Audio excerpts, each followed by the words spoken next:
시간을 재겠습니다. 지금 드리고 싶은 말씀 많은데 시간이 한정돼서 빨리빨리 진행하도록 하겠습니다. 예, 먼저 저는 한국에너지기술연구원 광주센터에서 근무하고 있고요. 오늘 말씀드릴 내용은 전기차 사용 후 배터리 재사용 재활용 관련된 이슈들을 좀 말씀드리겠습니다. 지역 분원들을 이렇게 애기연에서 운영하고 있고요. 광주센터는 사실은 절반 정도는 이제 바이오에너지 쪽을 하고 있고요. 반 정도는 이 2차 전지 쪽을 하고 있고, 특히 저희가 이제 애기연에서 리유즈 리사이클링, 그러니까 사용 후 배터리에 대한 연구를 임무로 받아서 진행을 하고 있습니다. 예, 제 개인적인 소개는 넘어가고요. 그래서 저희가 이제 그 2차 전지를 보면은 이제 2차 전지를 전공하시는 분도 있고 아닌 분도 계시겠지만, 사실은 그 과학자들이 어떤 물질을 만들었는데, 요 양극이라는 물질은 리튬을 갖고 있을 때 안정하고요. 음극은 그래파이트입니다. 이게 흑연이고요. 그래서 이제 그런 물질들을 만들어서 매치를 시킨 거고요. 이제 리튬이 들어갔다 나갔다 할 수 있는데, 이런 층상 구조에서 그러려면 이제 구조물을 만들어야 되잖아요. 들어가고 나갈 수 있도록. 그 구조물을 양극은 이제 코발트 옥사이드란 그 메탈과 이렇게 산이 들어가는 메탈 옥사이드로 이렇게 만들게 되고요. 음극은 이제 그래파이트, 저희가 알고 있는 연필실 같은 흑연입니다. 그래서 얘는 그 자체로 굉장히 안정하게 되고요. 배터리를 충전한다는 의미는 사실 보시면은 저희가 전자를 이동을 시켜서 양극에 있는 리튬을 이렇게 음극으로 보낸 거거든요. 그러니까 배터리는 안에서 막 이렇게 기계적으로 죄송합니다. 예. 기계적으로 움직이거나 그런 파트는 없고요. 이 안에서의 충방전을 거치게 되면 리튬이 왔다 갔다 하게 됩니다. 근데 충전 상태가 되면은 이 방에 이제 리튬이 이렇게 들어가잖아요. 그럼 이제 얘는 그게 굉장히 싫은 거예요. 그래서 전자와 리튬을 받으면서 전압이 아래로 떨어지고, 이쪽은 전자를 뺏기면서 리튬을 뺏기면서 전압이 올라가고, 그래서 이 상태가 되면은 배터리가 굉장히 불안정한 상태, 그러니까 충전된 상태가 됩니다.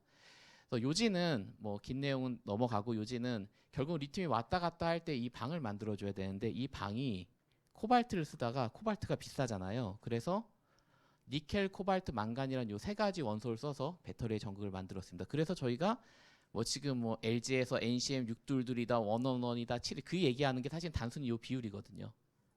그래서 리튬 코발트만 쓰다가 코발트를 줄이기 위해서 니켈의 함량을 지금 80%까지 올렸습니다. 811. 그런 니켈 80%, 코발트, 망간 10%라고 보시면 되고요. 이렇게 되면 에너지 밀도가 올라가는데, 사실은 표면에 반응이 조금 부반응이 생겨서 그 안정성이 떨어졌어요. 그러니까 내구 안정성, 사이클을 돌리면 금방 죽었는데, 그거를 기술적으로 잘 확보를 했습니다. 앞으로 말씀드리게 될 이제 재제조 재활용에 대해서 얘기를 하면은, 지금 LIB 리튬 2차 전지를 재활용하겠다라고 하는 건 거의 요거라고 보시면 됩니다. 리튬, 니켈, 코발트, 이제 망간은 아니고요. 그래서 조금 그 초기에 간단한 설명을 드렸고요. 지금 폐배터리 시장이 굉장히 이제 올라갈 거라고 보고 있고요. 뭐 배터리가 팔리면 10년 뒤에는 이제 폐배터리가 될 수밖에 없는 운명이기 때문에, 사실은 이런 예측치가 거의 잘 들어맞고 있습니다. 그래서 보시면은 발생량을 보면 2030년도에 한 400기가와트아워 정도 생길 거라고 보는데, 글로벌하게 전체적으로 우리가 그 만들어야 될 ESS 양이 이 정도라고 보고 있거든요. 근데 누적된 폐배터리가 1000기가와트아워가 생기면은, 이런 걸 보면 이제 그런 생각을 좀 할 수 있잖아요. 우리가 폐배터리만 잘 써도 ESS 다 설치하고 남겠네. 뭐 그래서 이제 폐배터리에 대해서 조금 중요하게 그렇게 생각을 하게 됩니다. 또 하나는 지금 보시면은 이제 나중에 설명드리겠지만, 국가적으로도 굉장히 관심을 갖고 있고 많은 과제와 많은 펀딩이 나오고 있어요.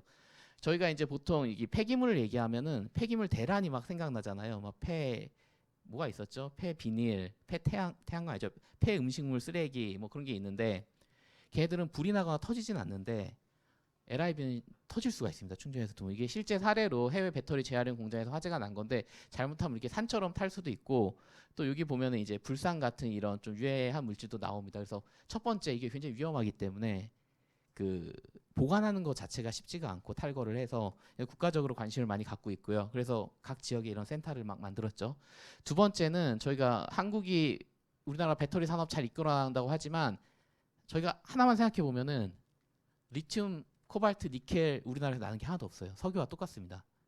그러니까 자원을 다 수입을 해야 돼요. 수입을 해야 되고, 문제는 배터리용 자원이 이제 전구체라고 할게요. 요거에 해외 수입 비중이 높은데 부족분의 90% 정도를 지금 중국에서 수입하고 있습니다. 그러니까 저희 약간 그 요소수 그런 좀 느낌이 나죠. 중국에서 수입을 딱 끊으면은 또 문제가 될 수 있습니다.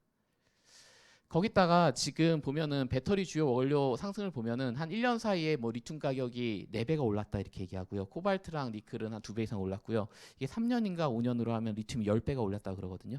가격이 엄청 올랐죠. 근데 지금 보시면은 앞으로 배터리를 많이 만들 거다라는 계획을 세우고 있습니다. 수요 공급을 보면은 그래서 뭐 23년도에는 뭐 수요 공급이 역전된다. 어쨌든 많이 공급 라인도 깔고 많이 만들 거라고 하는데 우리가 사실 전체 양을 봤을 때 뭐 100개를 만든다고 했을 때 지금 막 95개를 만드는데 자원이 부족해. 그럼 받아들일 수 있잖아요, 그거를. 근데 아직 2차 전지 시작도 안 했다고 보고 있는데 이런 현상이 일어나니까 이게 자원이라는 것이 차지하는 중요성이 굉장히 커지고 있다라고 볼 수 있고요. 그게 이제 예상이 아니라 실제로 드러났는데 보면 테슬라 모델 3 같은 경우에 출시했을 때 5,200만 원, 현재 7천만 원. 주요 원인이 이런 니켈, 코발트 이런 가격이 올라가서 그렇다라고 얘기를 하고 있고요. 미국은 IRA를 시행을 했죠. 그래서 뭐 광물을 어디서 갖고 오냐, 뭐 중국산이냐에 대해서 제재를 한다는 거고 보조금에 있어서. 결국은 이런 자원이 각국에 이제 흩어져 있는데 우리나라에는 없고 이제 이런 부분들 때문에 굉장히 국가적으로도 중요한 상황이 됐습니다. 그래서 이제 배터리 산업의 스테이지를 보면은 사실 처음에 저희가 어떤 이런 신산업이 만들어질 때는 퍼포먼스가 중요하거든요. 전기차가 1884년에 이렇게 만들었나 봐요. 근데 그때 비싸고 무겁고 해서 사업화가 안 됐죠. 그래서 아시겠지만 지금 연료전지차나 전기차가 처음 나왔을 때 차값이 10억이다. 그럴 수 있어요. 10억이 들든 20억이 들든 일단은 주행거리가 나오고 운전성능이 나온 차를 만들어야 돼요. 그 다음에 하는 게 가격을 낮추죠. 일단 성능을 확보하면 시장성이 나오면. 그래서 지금 보면은 뭐 성능 같은 경우에는 1충전에 600km도 가고요. 가격도 굉장히 많이 다운을 시켰습니다. 근데 가격을 낮추면서 성능을 높이려면은 우리가 잃어버리는 게 사실 세이프티예요. 고에너지 밀도로 가고 주행거리 다 늘리고 하다 보니까 세이프티 문제가 이슈가 되죠. 근데 제가 이게 뭐 끝났다가 아니라요. 여전히 성능도 개선하려고 그러고 여전히 가격을 낮추려고 합니다. 근데 세이프티도 여전히 개선을 해야 되죠. 근데 이렇게 이루어지면 그 다음 단계 이제 리스 자원이거든요. 시장이 확대가 돼서 보급이 확대가 될 거라고 생각하고 소비자가 자발적으로 지금 보조금이 중요하긴 하지만 그래도 이 제품을 구매하기 시작하기 때문에 결국은 자원이 문제가 되고 이 리튬이던 뭐 기타 광물들에 대한 자원이 국내에는 없지만 이렇게 일부 국가에 이렇게 있기 때문에 여기 보시는 것처럼 비중이 있기 때문에 좀 사실은 이런 자원에 대한 재활용 그런 부분들이 굉장히 중요해지고 있고요.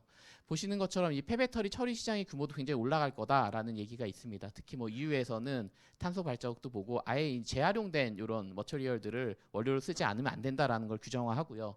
그런 움직임들이 있고 그래서 국내에서도 보시면은 이제 성일하이텍 같은 좀 선도 업체들이 잘하고 있었고요. 근데 이제 대기업들이 지금 뛰어들고 있기도 합니다. LG나 포스코가 광양에 한 1,200억 투자해서 재활용 공장을 지었고 GS도 포항에 1,000억 정도 투자를 했죠. 그래서 이런 일들이 벌어지고 있는 상황입니다.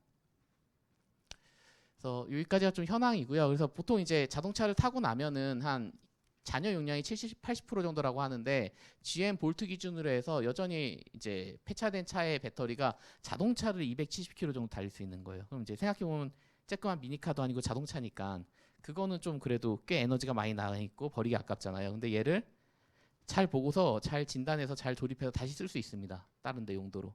이제 차량에 쓰기에는 출력이나 기타 수성이 좀 부족하지만 여전히 잘 쓸 수 있는 배터리고요.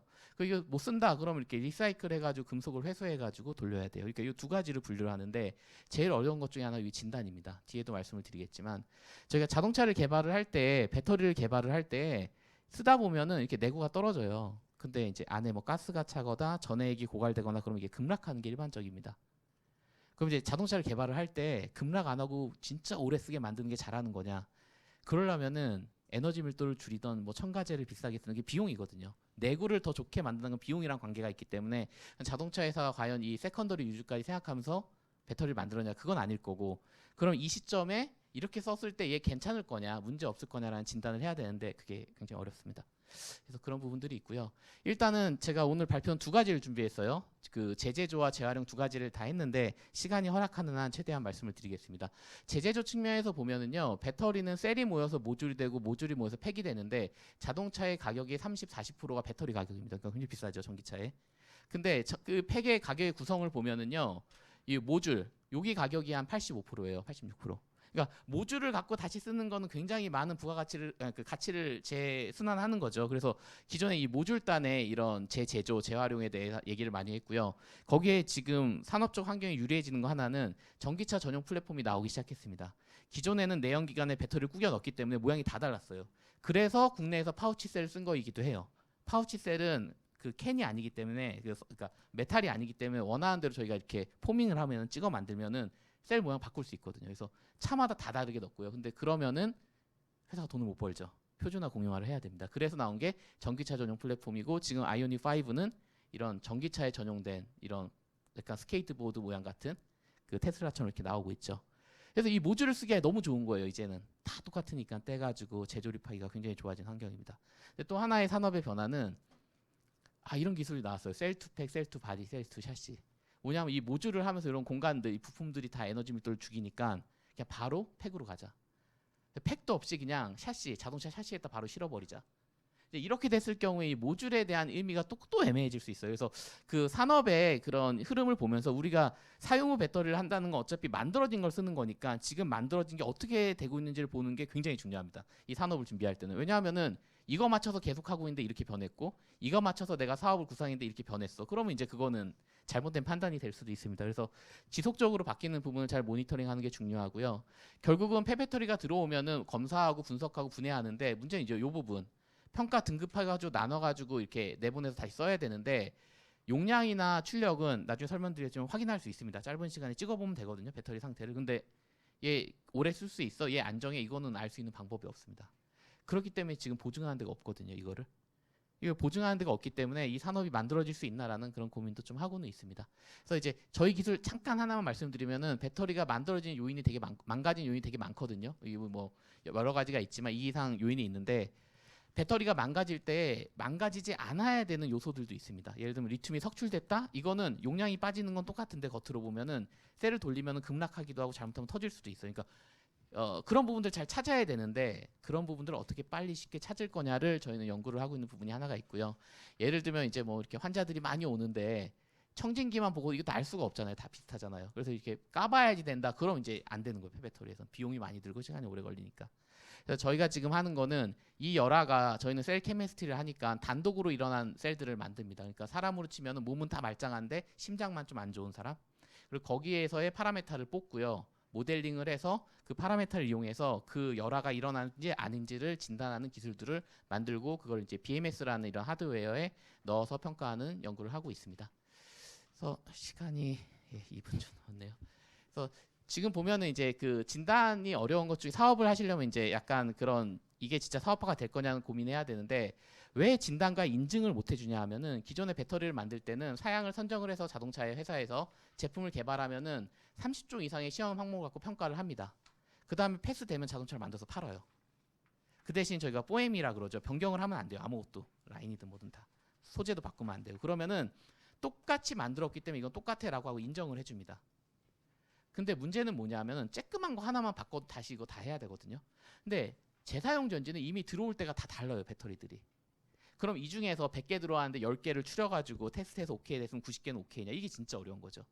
그럼 전체를 다 인라인에서 평가를 해야 돼요. 근데 그게 비용도 많이 들고 평가 자체가 불가능합니다. 왜 불가능하냐 하면은 저희가 하고 있는 이제 사이클 수명이든 결로 이런 진동, 이런 과충전, 가방전 이런 거는 테스트하고 셀 버려야 되거든요. 팩을. 근데 이런 안전성을 거친 다음에 팔 수가 없기 때문에 이걸 어떻게 해야 되냐라는 고민을 하고 있고요. 기존에 이제 그 전지의 성능만 보는 것도 저희가 이제 얘가 배터리가 얼만큼 용량이 남아 있냐, 지금 어떤 상태를 확인해야 되는 건데 그것도 굉장히 비용이 많이 들고 어려운 기술입니다.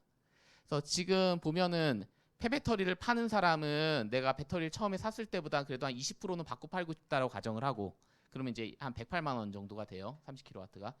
그럼 이제 내가 배터리를 사야 되는데 새 배터리 안 사고 자동차에서 나온 걸 살래라고 하는 사람은 중고 가치를 그래도 한 50% 정도 내가 새 거보다는 그래도 50% 싸야지 사잖아라고 하면은 그게 가격이 한 189만 원. 그럼 80만 원 정도 차이가 나는데 이 배터리를 수거해서 보관해서 평가하고 하는 비용을 보면은 이 수익을 내기 어렵습니다. 그래서 특히 이 평가 쪽이 문제이기 때문에 저희가 그 평가를 잘할 수 있는 기술 개발이 필요하고요.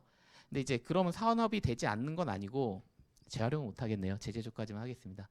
예, 그 하는 건 아니고 실제 보면은 이런 전기차 배터리를 재사용하고 있는 이런 충전소라든지 이런 현대차도 이런 일을 하고 있고요. 닛산도 이미 뭐 가로등이나 이런 데 재사용 배터리를 넣고 있습니다. 공통점은 자동차 회사죠.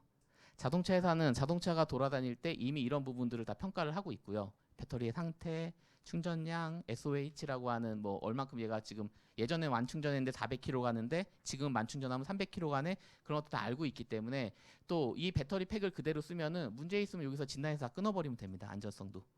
그래서 자동차 회사가 가고 있고요. 결국은 자동차 회사의 협업이 굉장히 중요한 상황입니다. 리사이클링은 안 하겠습니다. 지금 8초 남았는데 그래서 지금 이제 사실 리사이클링도 산업화에서 저희가 검토해보는 굉장히 많고요. 지금 산업화가 많이 일어나고 있기 때문에 오히려 그러니까 왜냐하면은 리유즈는 대표 기업이 없어요.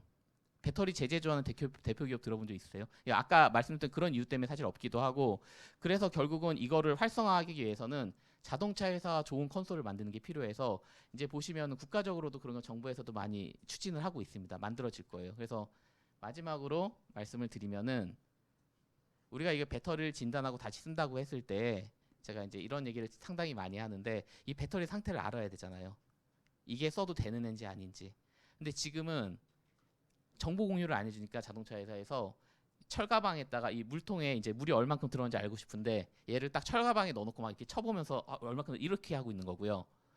자동차 회사에서 정보 공개를 하고 있기 때문에 하려고 하기 때문에 앞으로는 이게 철가방이 아니라 약간 아크릴 정도 투명한 데가 들어가 있게 됩니다. 그래서 사업화하기에 늦지 않았고요. 사업을 한다고 하면은 현재 배터리의 구조와 상태 그리고 법령에서 요구하는 내용들 그러니까 얼만큼 자동차에서 얼만큼 공개해라 그리고 만들어지려고 하는 배터리 얼라이언스 그런 쪽에 그 현황을 잘 보시면서 검토를 하시면은 앞으로 굉장히 큰 산업이 될 수도 있을 거라 생각합니다. 예, 반 정도 했네요. 예, 다음에 또 기회가 되면은 예, 재활용 쪽을 사실 저희는 재활용 연구를 더 많이 하거든요. 저희 쪽은 예, 하도록 하겠습니다. 예, 감사합니다.